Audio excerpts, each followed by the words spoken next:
I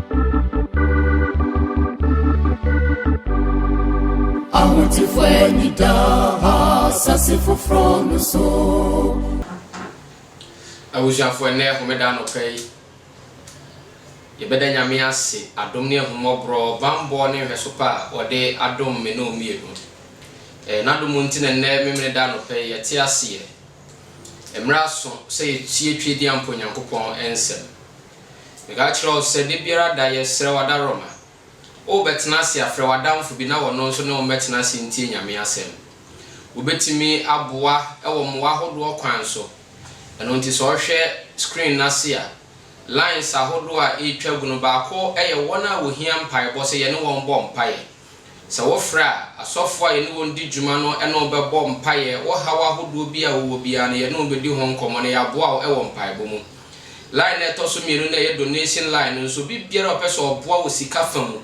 Na program we to me kosu ejina the nine so debiara dano, wadaroma, ubetimi abwa ewa sa kwano so. Yamon paye, and sana ye Bible moon. Yame cron to yam for a nehomedai. Church and one sem, sans a one church for penny. Was a for a di Yesu Christo demo. Amen. And let me know within Komobi. It dear that's one I say. When is enough enough? When is enough enough?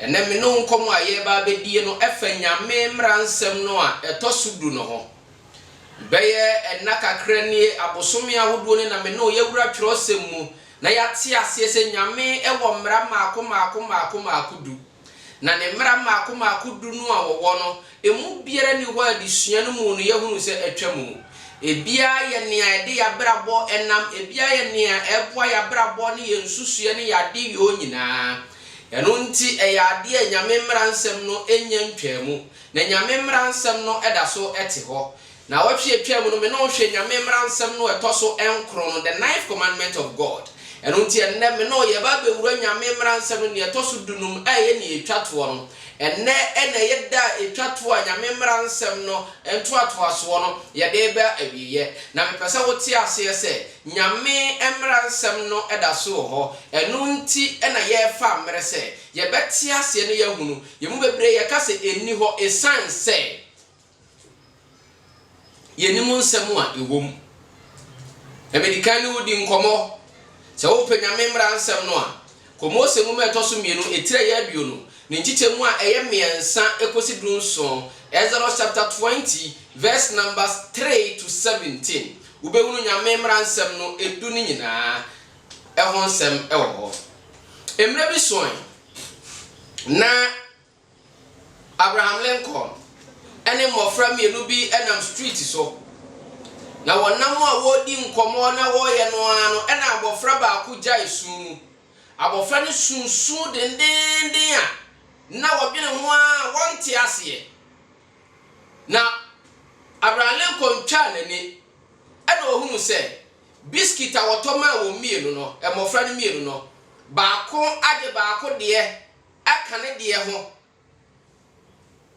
ena de hawaba enti maami bia na wono nso ewo ne fie te se mofra ni su no di America ba na obi sa Abraham Lincoln say what is happening e de na esie de enti na mofra Yesu sa asem a Abraham Lincoln eka ye ne se wiase haw nyina no emu bi ena ekoso ewo hai. The major problem of the earth and on air cost.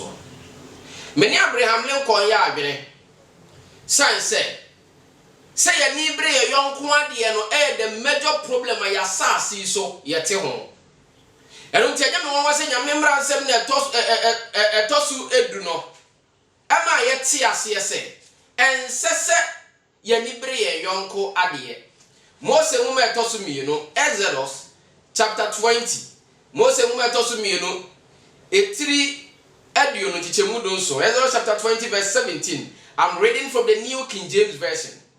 You shall not covet your neighbor's house. You shall not covet your neighbor's wife. Nor his male servant, nor his female servant, nor his ox, nor his donkey, nor anything that is your neighbor's.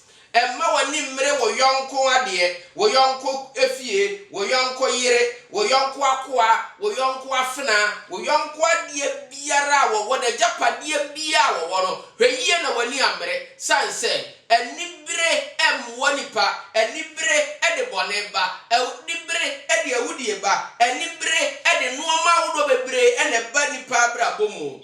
Emma wani mre wo yonko ade. Wobi asem wo pese wobi se nne no se ede ani anibre se ye kasa anibre a ene de what is covetousness? Ede ani anibre, it is the desire to have or seize what is not lawfully ours, and the desire to obtain something in a manner that violates God's law. Brofotintin na se kire ne se obi ni abire obi ade ana covetousness no na se kire pa ne se wo de wanya tinka bi se wo pese wo gi obi ade a emfa mra kwan so ana se wakoma mu no wonyanka obagi obi ade afiri ne nsam anyame emra empene so. You shall not covet. Hweye na wanya libre, hweye na wani amre wo yonko ade.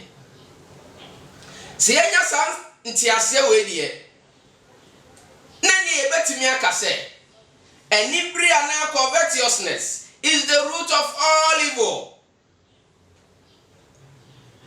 With this understanding, we can boldly say that covetousness is the root of all evil. Said when ibre obi ade no eye boni nyina asase abusuya won Bible akase boni nyina asase ni sikape boni nyina yin ni sikape eyampa nanso ansa na wobi ebe pesika e wone kwan boni so no na nibiri bi ababa bi enibire bi ansase na nibire ababa bi eno nti obi adibire ne yonko ajapade e ma ne kowia obi adibire ne yonko yire e ma one ne kwatwempena obi adibire ne yonko atade e ma ne fakoti kwan bi soje obi adibire ne yonko asase bi eno nti e ma ne kom ni firi asase so sebe ne nsa beka asase no hweye ne woni amre o yonko ade. No wonder God placed this law at the tail end of his commandments. Nyame eseda and what the chart for. Se me no ye tenase pa bi ne ho ye atiase ye a ye be hunu se ye ni amre ye yonko ade a emfomso awudo bebre enkanka emransam nu nsia na atwato no ebe ye den say beto empo enan no adi kan no se wonya nibre na de nyame de ama wo no wani sha won fa tire nkwa abosom ho enu nti na Awurade se wo tire abosomsom enu nti mfumso ni ho se ye beka se covetousness is somehow the root of all evil. Heye na wani amre wo yonko ade. Covetous or coveting is a thought and it's a mindset. Eya adwene ni susuye eba adwenum ansano ade yo no adi akire no aba eba adwenum na akoma no aye ho adwuma na eba saa no na ne ye no ba sabe entumi ma ya nwene se ne ye nyame pene so anan na momra kwan so heye no wani amre yonko ade o sanse twedi ampo Nyankopon say he hates that. What is this particular thing started way back in Eden. Wa bra nyame ka kire nipa se hweye na wani aduaba no bi nipa ni bre nipa kondoi akono bone ema nipa efa aduaba ni di eti aduaba ni di wa bra na Nyankopon empene so. Genesis chapter 3 verse 6, still reading from the New King James Version. Then the serpent said to the woman, you will not surely die. That's verse 4. Verse 6, When the woman saw that the tree was good for food, that it was pleasant for the eyes, and the tree desirable to make one wise, she took of its fruit and ate. She also gave to her husband with her, and he also ate. Mimia, nyame se, eni aduaba ni bi. Bronsam keka nsem dada ye no ani ye hu aduaba no ye ni bre. Wo se, Erade nim se, da mo bedi bie no, mo ni bebu ahu papa ne bone, eni bre ba nipa mu se, we just want to be like God. Ye pese ye hu papa ne bone. Adentine nyame nko an onim papa ne bone. We want to be like him.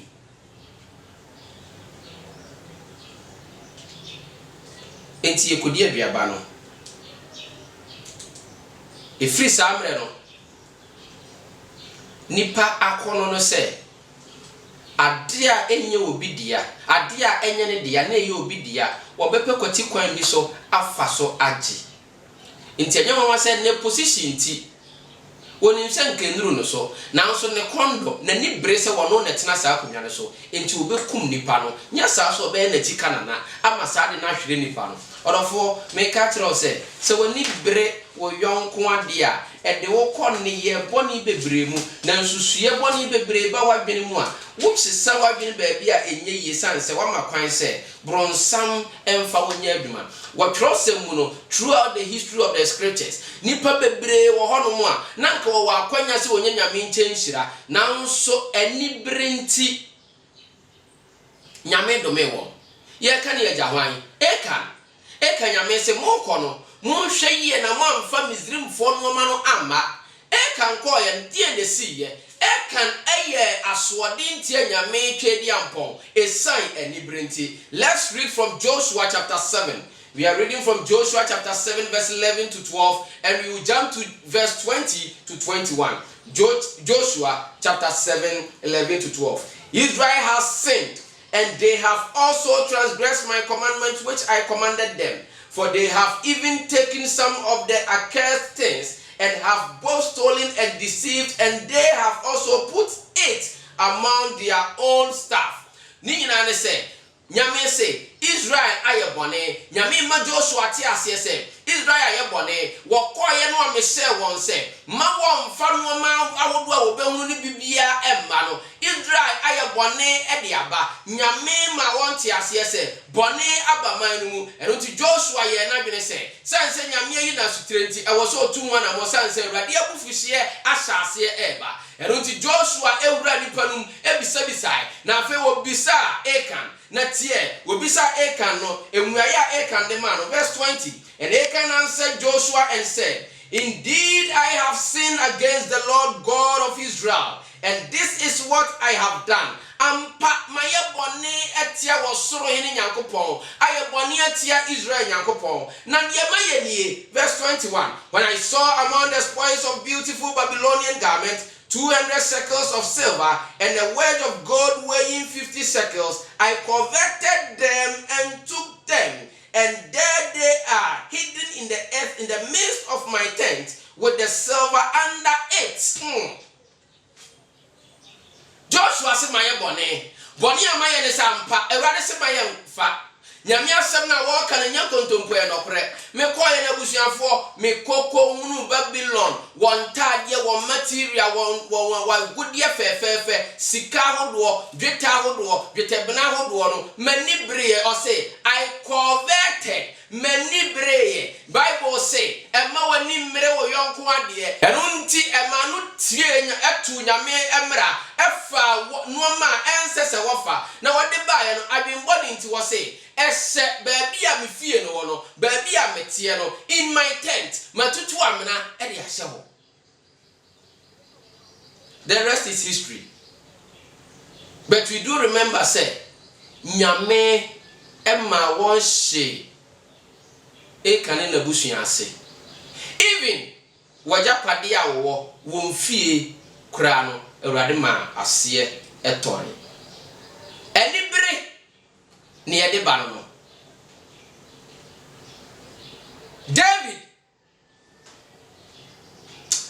David David ye nipa bi anka nyame hyehyɛ mu no wo sira no ne mofra bem na nyame boa no ma no tumi kum Goliath. But around some say David benya baby tina ye no ne nyame sunu asese ba ne mu na wo ye ani bre free ne mu no David ema ne ba ne mu when you read 2 Samuel chapter 11 verse 1 to 4 Samuel mo meto so mienu etire edu ba ko tiche mu ba ko ekosi enan no emrenti ye nkan unya mre akọ na kan David ehunu Bathsheba ne ho eye ne fe na ni bre no wo bi yire David kofa Nabot baby true. Was your vineyard ready? Eye me febro so se minyanka me pe. Meanwhile, Ahab betimi aye ne ebro so se wo pani ebro so sa wo betimi aye. Yet Ahab say Nabot ne de ba akopɛ no eno ana wo pe 1 Kings chapter 21 verse 1 to 6. 1 Kings 21 1 to 6. I am for mumedi nkan tie bi no ba ko tiche mu ba ko ekosi nsia. Wonya mra kan. Wenyina edi how ebre Ahab abusuya adentina mo woni bre oyonko ade enyamfom so be hu obi ade na eye wo fe na waye wa adwene se wo pese wunya bi na wafa kwampa so anya bi ebia wo twi Corolla na nso wa obi camera woni je ho Abrante Camry de ohwe a etime boa no wotin de long journey wotin de yesei ene me nso minya Corolla ni Camry ni bia aka mepe then no akoton ne Camry no apeka kra so kwampa so na wode akoto enye ni bere kwan so na emu wo yese betimi aboa na namontu a wotuo se ba samfum so bia ne ho but situation wa ba ya wawunu na wo pe kwa money bia so na wani abre wo yonko ade enu ntia ma wo kura ne na nya asem asa ne wo ye wahin na nka wo pa asori panyini wanya wani abre asori panyini die ama nipa no ye de ma no no wo ne ya aka na nka wo pe position bi wo pe director bi wo pe presidency bi wo pe position bi ababi akonya bi e wo babi won sanka obi nsa ne kan ye enu nti wanya adwentia ya afasa nipa no enu de abusuan pese me ka kire o se watu nyame mra the 10th commandment watu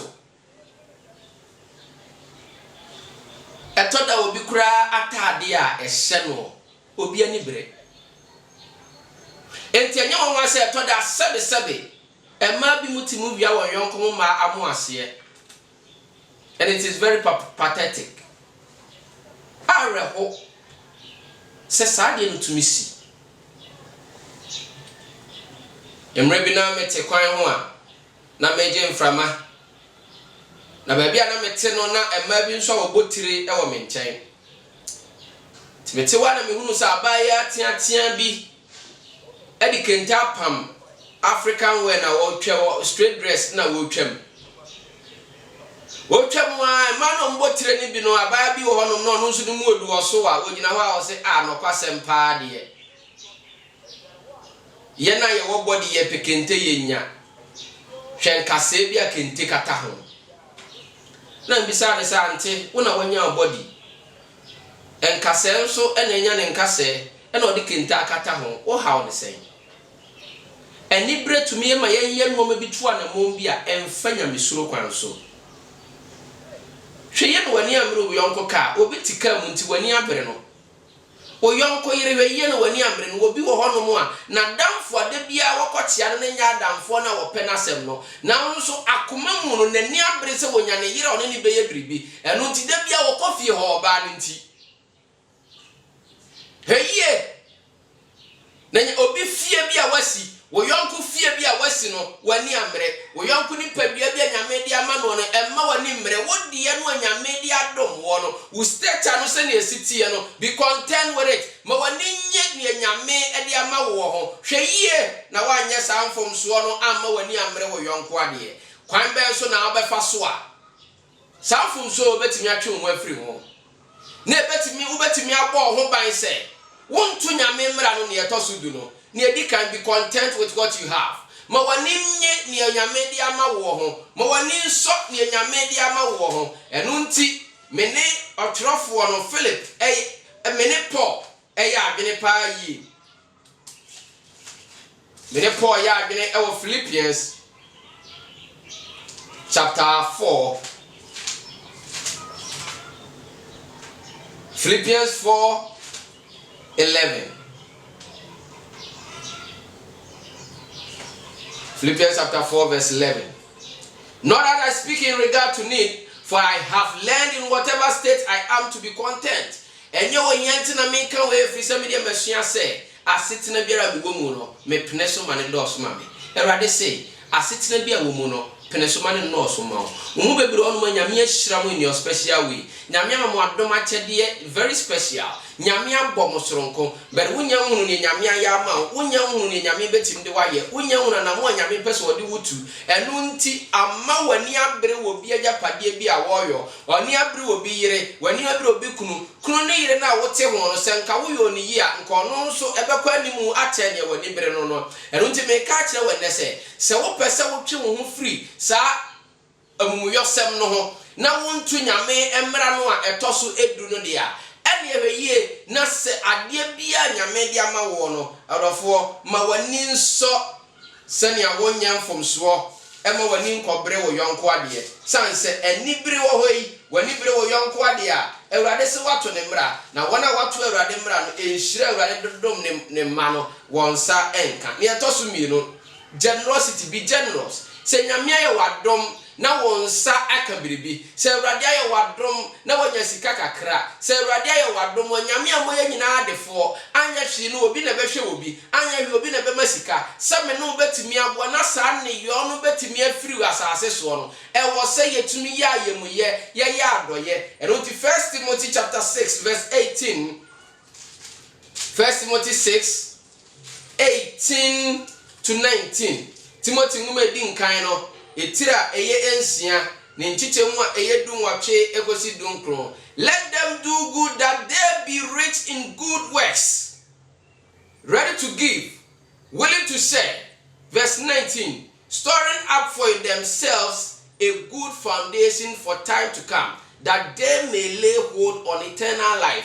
Erade se men kan kire wo enne anopai se worofo bomode ne paase obeya ayemiye wona nyame ahyira wona wonsam wo bie yima afoforo unu sa manfo wa ha mu a bo wa ha mu unu sa manfo wa titi mu a bo won e wona wa titi mu enu nti erade se men san kan kire bio se kosi se me nu benya gidie e woni mu no entimi ma yentwe yen ho emfiri say ye to nyame emra no etosudu no san say wo di Ewurade dia orofo no ma wo do bebre wo no mu a wo mfa wo hu nhemu na wo di Ewurade dia wani nkobro obi ade na be hunu say nyame ewo mrepa ema wo. 1 Timothy chapter 6 verse number 17.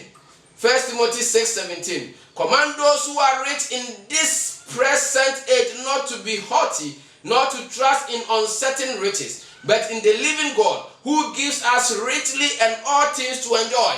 And until can tell one, Ewurade wadom na wonsa won bi ne se won fa won gidie ense wa hodie mu won fa won gidie ense won utwa bia mpo Nyankopon emu na wono na de ahonya nyina ema hweye na won fa gidie ankɔhye saa no manimu fa gidie hye twa bia mpo Nyankopon mu na wono ne betimi aboa wo wade nyina mu ene mede nyame mransem du no eto nyame mransem ne eto so du eto wani mu no na mede ba wiye no me wate ase se mi gina Bible so ena ni wadi nkomo aboso me ahodo nie na mi gina Bible so sere wo se ne betimi aboa wo nkwaje pa ne se nyame mransem du no de ba ya adwuma ena ya ka nyame mransem ne eto so du no ho ase no ye di kan e kan ye di kan to one more ba besi ne eto so du.